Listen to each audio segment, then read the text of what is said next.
Your Fujifilm X-M5 has some very powerful features with the vlog mode. So that's what we're going to go over in this video.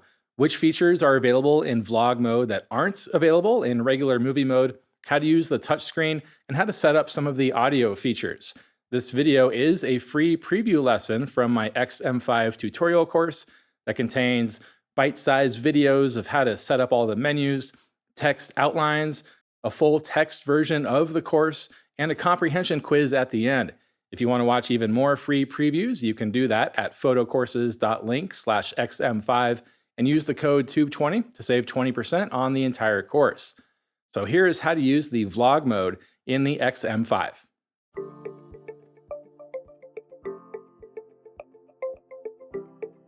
This is the Fujifilm X-M5 vlog mode. I'm recording through my screen right now so you can see what your screen is going to look like when you're in this mode.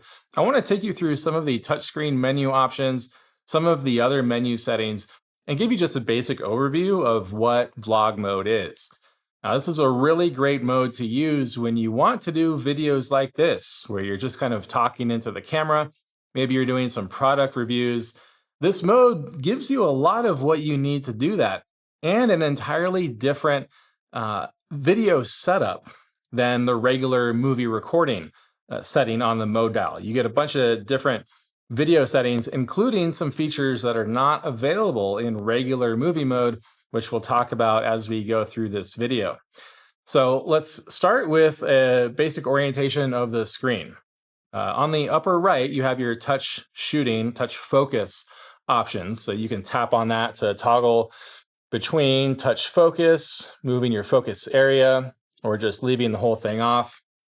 Below that is the play button to review your images or your videos.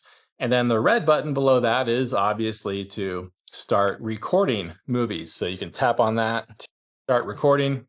You'll see the red border around the frame to let you know that you are recording, and you can just tap on that again to stop.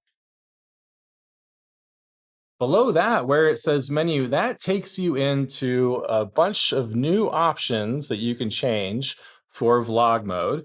Starting on the upper left, you see M. That is my current exposure mode. I am in manual exposure mode right now. You can tap on that to switch between program auto, shutter priority, aperture priority, or manual. You can just tap on the option that you want.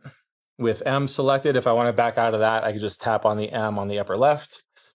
AFC, that is your focus mode. As we learned earlier in the course, the differences between manual focus, continuous autofocus, and single shot autofocus. I'm going to leave it in continuous right now to track my eye as I get closer and further away from the camera, so the focus updates for that. And then you have your image stabilization options. OIS is grayed out right now. The X-M5 does not have built-in image stabilization. Optical image stabilization is only available if you're using a Fujifilm lens that has OIS in the name, which I am not right now. So my only options here are to use digital image stabilization, which works really well. It just crops into the frame. So watch what happens as I select the OIS plus DIS option. It's just going to enable digital image stabilization.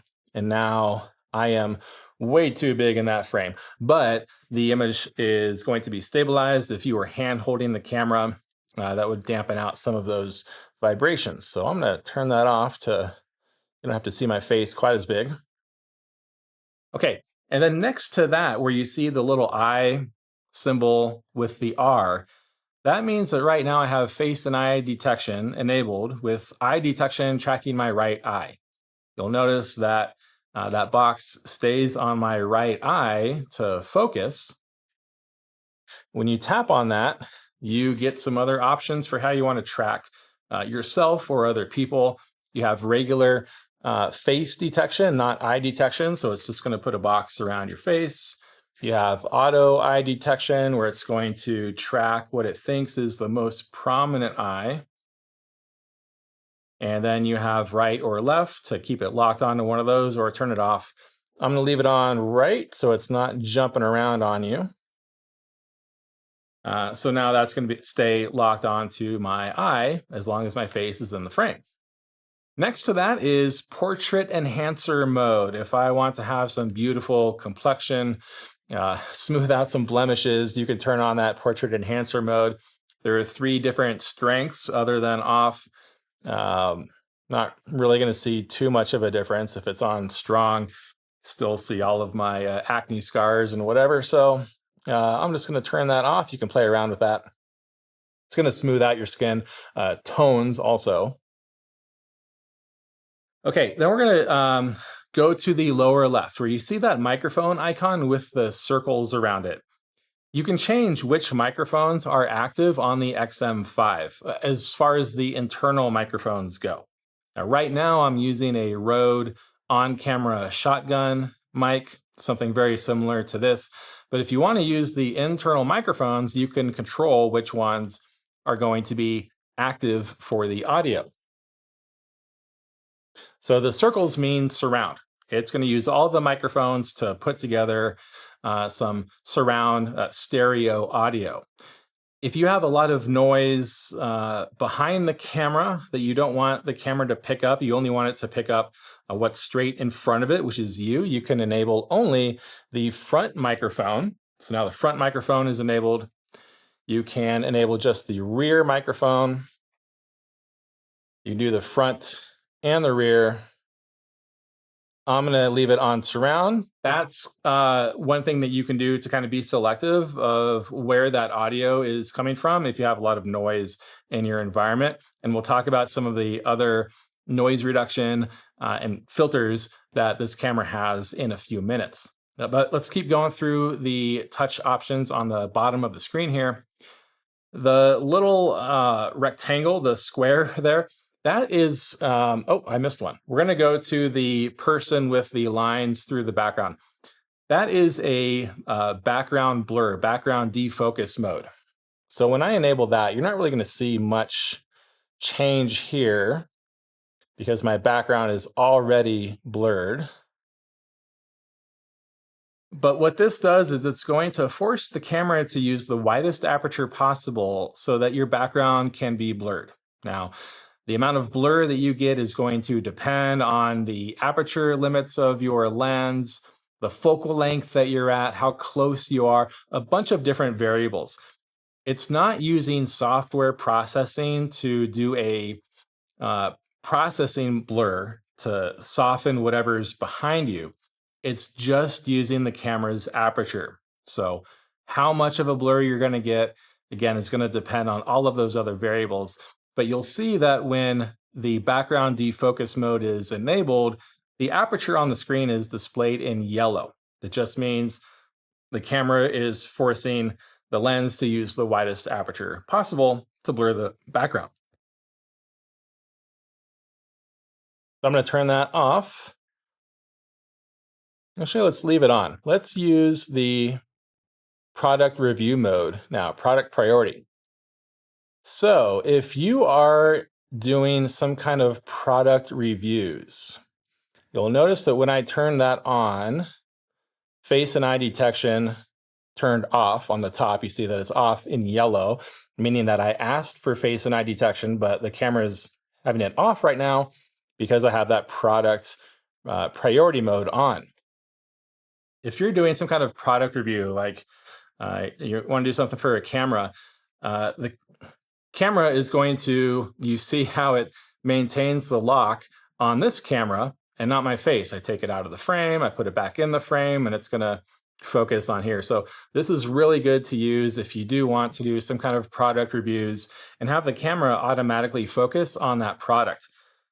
You will see here, if you can see it, the text on that top plate is reversed. It's flipped. That is not going to be like that in your final video. You will be able to read that. The screen, when you have it flipped forward, is mirrored so that you don't have to think in opposites. So if you are on the right side of the frame like this, you know that you just need to move to the left to center yourself back up. If that screen mirroring was not happening, you'd have to think I'm on the right side, so I need to move to the right to go left. Don't worry about that. If you notice that text is backwards like that, it's not going to show up like that in your final video. It will appear correct. So that's the product priority mode. You can use that in conjunction with the background defocus mode. So I'm going to turn both of these off now. And watch as I turn background defocus mode or product priority mode off, the face and eye detection is going to be re-enabled. There we go. Okay. The HS is high-speed recording. That enters that slow-mo mode that we talked about in the movie recording lesson. Probably not going to be using that if you're doing a talking head video like this, but if you do want to use that high-speed recording, you can choose to record that to your memory card, to the HDMI monitor, or leave that off. Then you have a self-timer function here, 3, 5, 10 second timer or off. Whatever you have set here, as soon as you hit that record button, that is how long that timer is going to take before it actually starts recording. You get the countdown on the screen. Okay, now I'm ready. Now I can start recording. Okay. So that's the self-timer. We'll turn that back off. Okay, now one of the other features, the background defocus, the product priority, those are only available in vlog mode.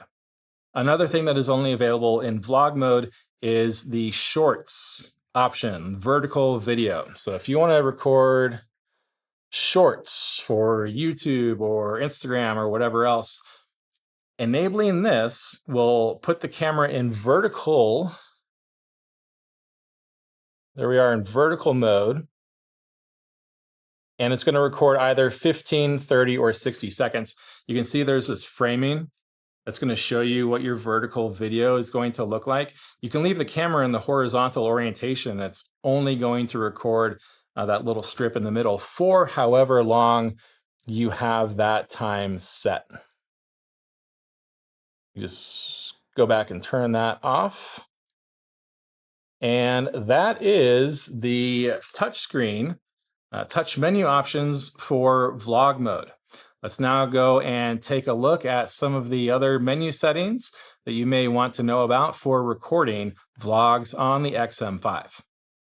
Before we get into the menus, I do just want to point out that there is one other touch control on the screen that you didn't see in my video because I didn't have the right equipment. If you're using a power zoom lens, you're also going to see a zoom icon on this screen on the left side. When you tap on that, it'll open up some controls that will allow you to zoom that lens in and out. Okay, so now let's get into the menus, going into the movie setting menu. And the first option there is movie setting list.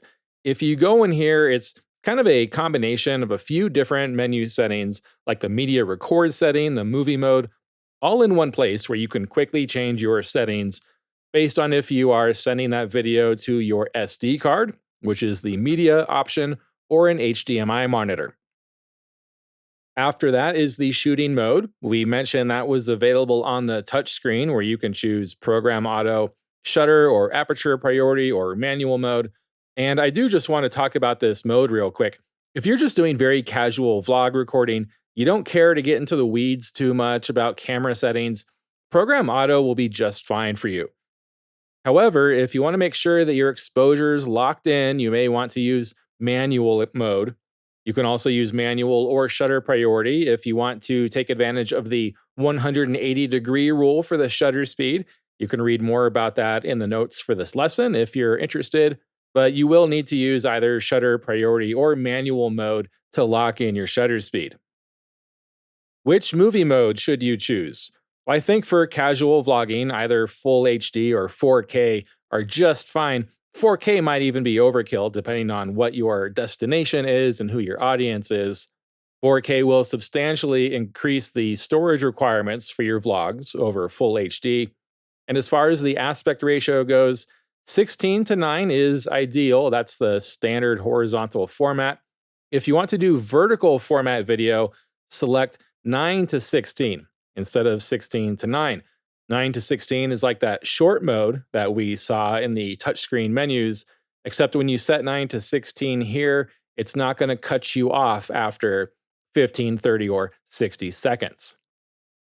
And then you'll set the frame rate. 29.97 is kind of like the standard. And again, if you want to read more about those differences, you can find that in the text for this lesson. But for casual vlogs, full HD, 16 to 9, 29.97 frames per second will be just fine. That menu, just like the media record setting menu, are all available in that movie setting list, the first option. So which file format should you choose in media record setting? H.264, MP4, or MOV are going to be just fine for vlogging. All of the others are going to require some extra computing power, some time, and some skill for the editing. And then for the bitrate, 50 to 100 megabits per second is just fine for vlogs. Higher numbers are going to make your files a lot larger with unnecessarily high amounts of data. Unless maybe you're doing like a 4K feature film, you could set it higher. But for casual recording, limit it to 100. And then in the F-Log HLG recording menu, you'll choose whether your SD card and your HDMI output is processed using a film simulation profile or one of the log formats. Log processing, again, requires extra computing power, time, and skill. I love using the film simulations. I think they're totally fine for this purpose. There are some great options, and they require very little processing on your part later on. You can quickly change your film simulation in vlog mode using that film simulation dial. And then I also want to address the zebra setting. You may have seen earlier in this video that there were some black and white stripes over bright areas in the movie. And the zebra stripes are kind of like a live view highlight alert to let you know when bright areas might be overexposed. So you can enable the zebra stripes here in this menu, choosing whether they go to the left or to the right, and then set when those stripes occur in the next menu, the zebra level. Lower numbers will give you an overexposure warning sooner, so at lower brightness levels.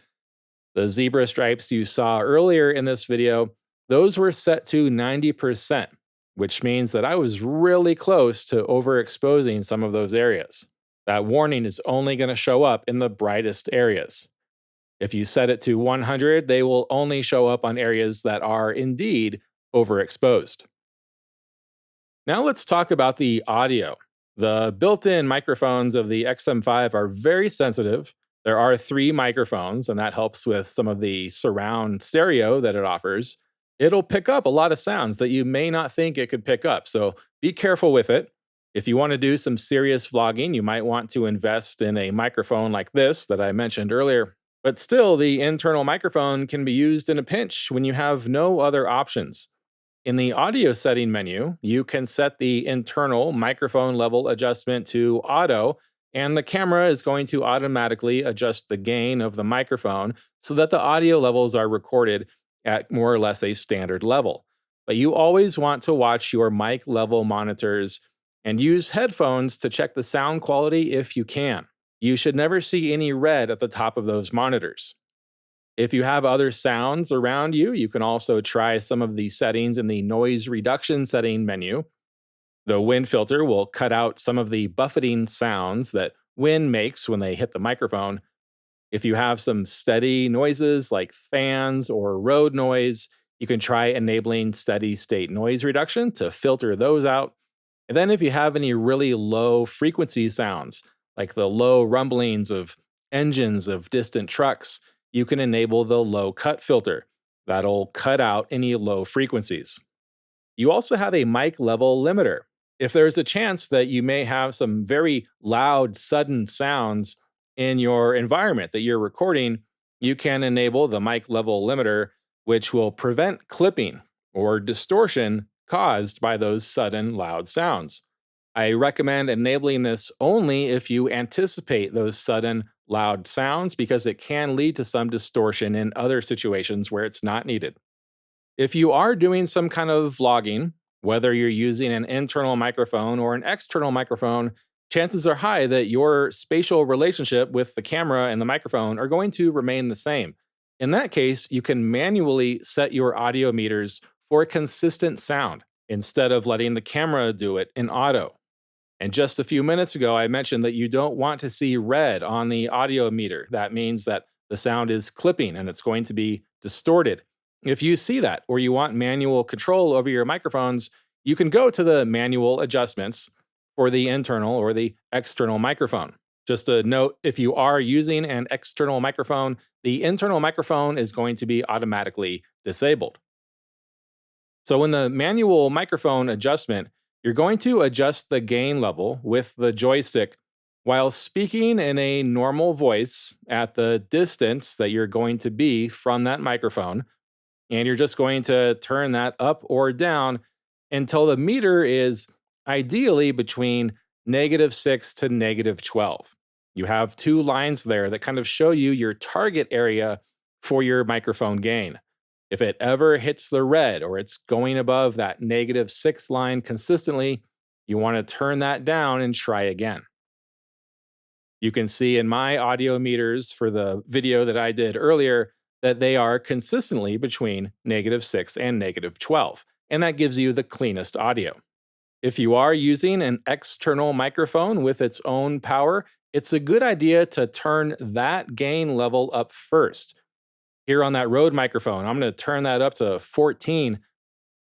The built-in amp of these external microphones, they're often much better than the in-camera amp, so you want to use that amplifier first, and then go to the camera amp to finish adjusting those levels.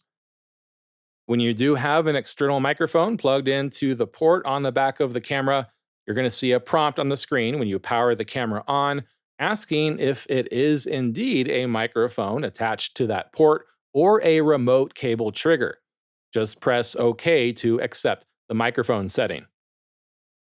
And with that, that should give you a good intro to the vlog mode on the X-M5 so that you can start making some great trip diaries or YouTube videos or whatever else you want to do with it. In the next chapter, you're going to see some ways that you can customize this camera.